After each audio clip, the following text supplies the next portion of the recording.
Greetings, eager learners. Welcome back to another enthralling session of the Global English Competitiveness video series. Today we're venturing into the last lesson of this unit, Unit 11D, caught by the title. Prepare your writing tools as we embark on a journey to unravel the complexities of news, media, and the crucial art of discerning truth from misinformation, equipping ourselves with valuable skills for the modern information landscape. To recap, we have four can-do objectives in this unit, and these are to assess the reliability of information, identify and synthesize news event details, evaluate the validity of the news, and to write an interesting news article.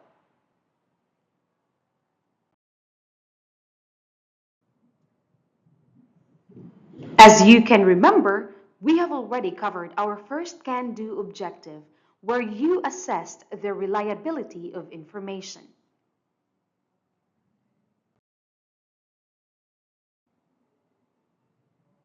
You've also identified and synthesized news event details.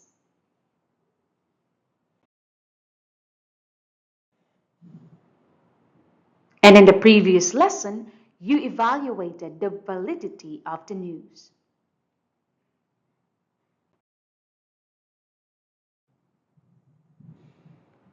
So without further ado, let's move on to our last can-do objective, to write an interesting news article.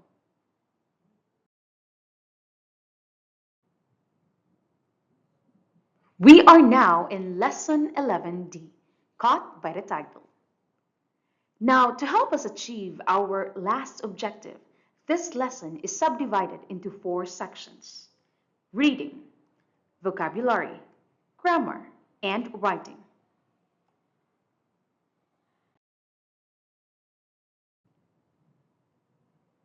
Let's head over to the first segment of activities, reading.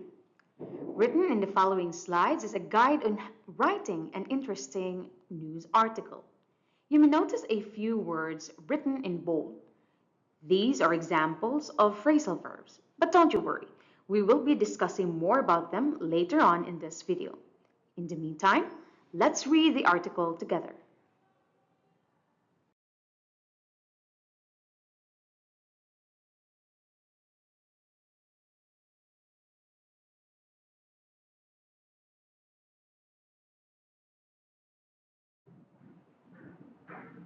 Let's recall the steps by arranging them in chronological order based on the guide we have read. The first step is already marked for you. Don't forget to pause the video.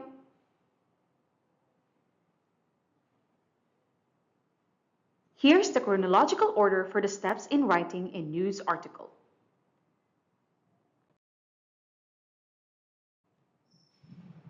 1. Collect necessary information. This is the initial step where you gather the data required for your article, which will help you determine the theme and focus of your story. 2. Decide your theme. Once you have the information, you decide on the theme and angle for your article. 3. Create a strong lead. After determining the theme, you craft an opening statement or paragraph that draws readers' attention and answers the 5 W's. 4. Draft and outline.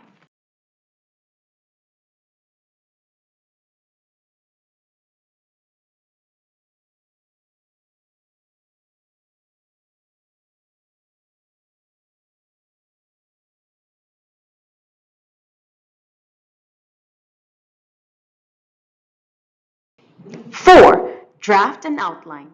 Organize the information following the inverted pyramid structure, presenting details by order of importance. 5.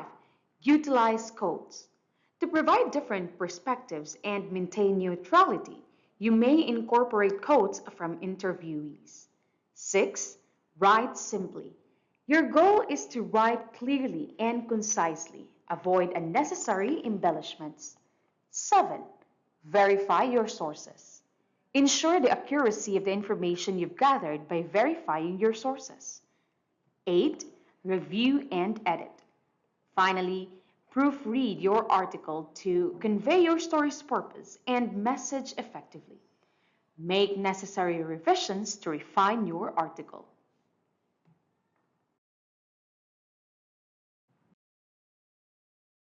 Let's take it a step further.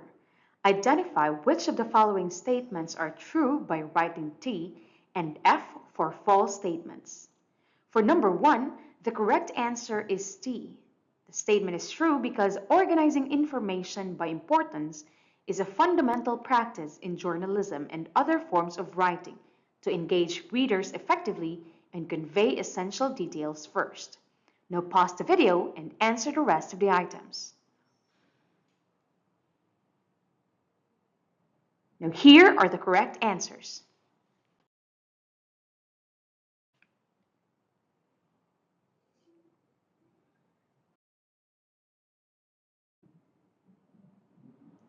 Once again, it's time to enrich our vocabulary with an addition of news and media collocations.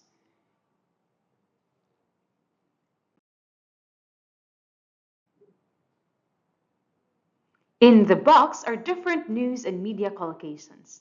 Match the letter of the corresponding collocations to their descriptions below. The first number is done for you. The answer for number 1 is journalist because it accurately defines a person who practices journalism, which involves the collection, analysis, and dissemination of news and information. Now click pause to start answering.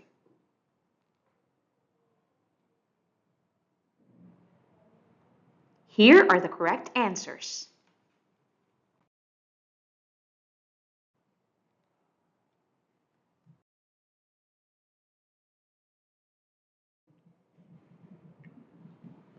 Let's do another activity. Underlined in each of the given sentences are examples of news and media collocations. Mark the sentences that correctly use these collocations with a check and those with incorrect usage with an X. Number 1 is already done for you.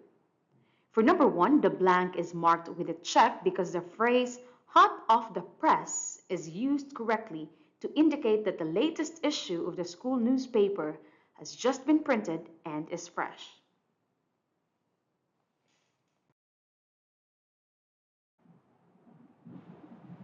Now pause the video and start answering the rest of the items.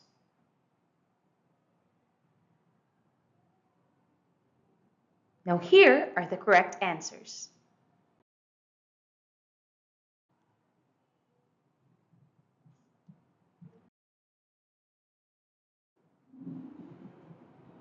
Now that we're done with the vocabulary segment, let's head over to the next segment, grammar.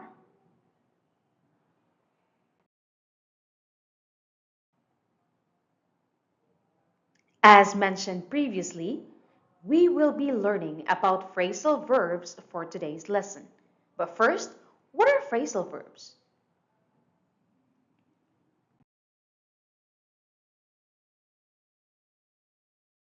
Phrasal verbs are combinations of words that act like a verb. They're made of a regular verb and one or two small words, often prepositions. For example, in give up, which means to quit, give is the main verb and up is the small word. These combinations often have a different meaning than the original verb.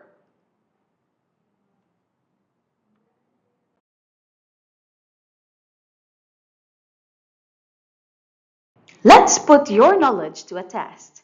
For the first grammar activity, identify the correct phrasal verbs to be used in each sentence. The first number is given to you as an example. For number 1, the correct phrasal verb is made up because it means fabricated or invented, which fits the context of creating a story that may not be true. Remember to click pause before answering. Now here are the correct answers.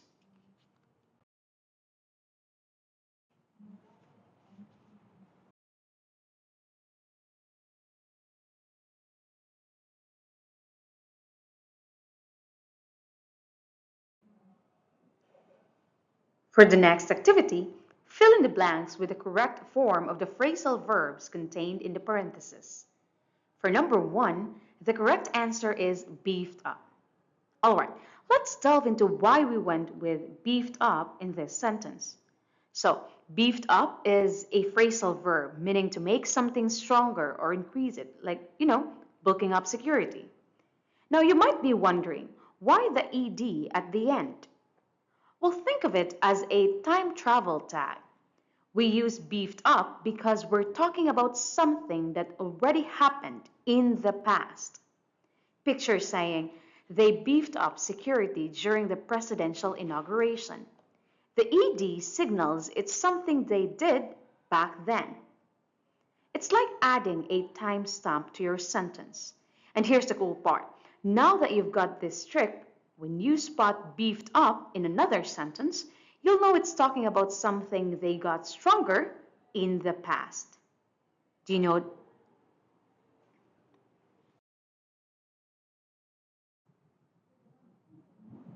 Do you need more examples? All right, let's break down number 2.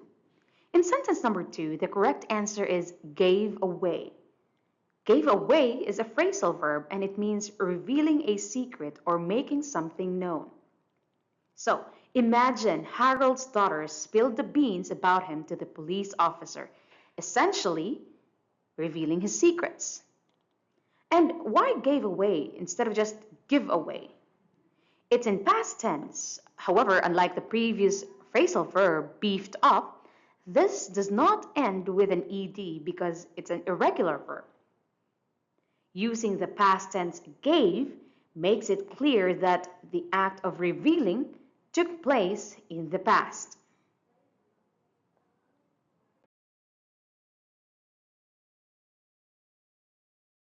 All right, for our last example for this activity, sentence number 3, we've got it all boils down to who holds more authority. Now, boils down to is our phrase to focus on. It's a phrasal verb and it means getting to the main point or the most important aspect. Picture this. All the details are like ingredients in a pot. And when it boils down to something, it means we're getting to the essential part. But why boils down and not boiled down? That S at the end, boils down, is telling us that this process is happening now. It's like saying right now, it all boils down to who holds more authority. That S gives us a signal that it's happening in the present. So, boils down to is like a spotlight on the main point happening right now. Try using it in other sentences and you'll soon be a master at boiling things down to the essential bits. Now pause the video and answer the rest of the items.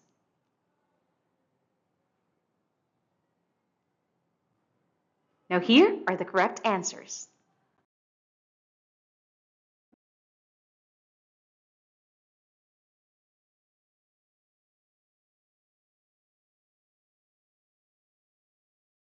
Great job on those phrasal verbs. How's everyone feeling? Was it a breeze or did you find it a bit tricky? Embrace those challenges. They're stepping stones to mastery. Now, let's explore our next activity together. We have come to the last segment of this lesson. Once again, let's harness your writing skills.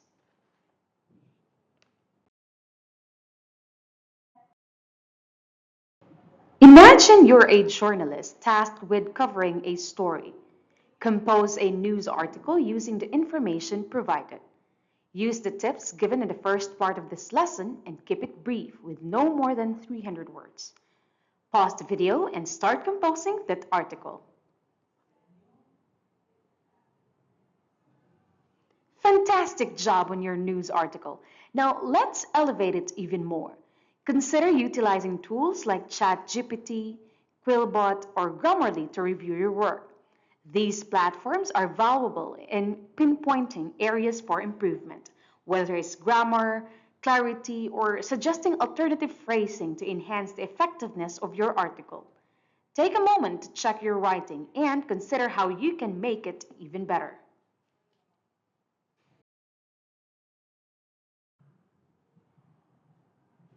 And with that, we have covered our fourth can-do objective for this unit, which is to write an interesting news article. To recall, we learned a few tips on creating an interesting news article, added new media collocations to our vocabulary, discovered the meaning and usage of phrasal verbs, and applied the tips we've learned through writing a short but interesting news article.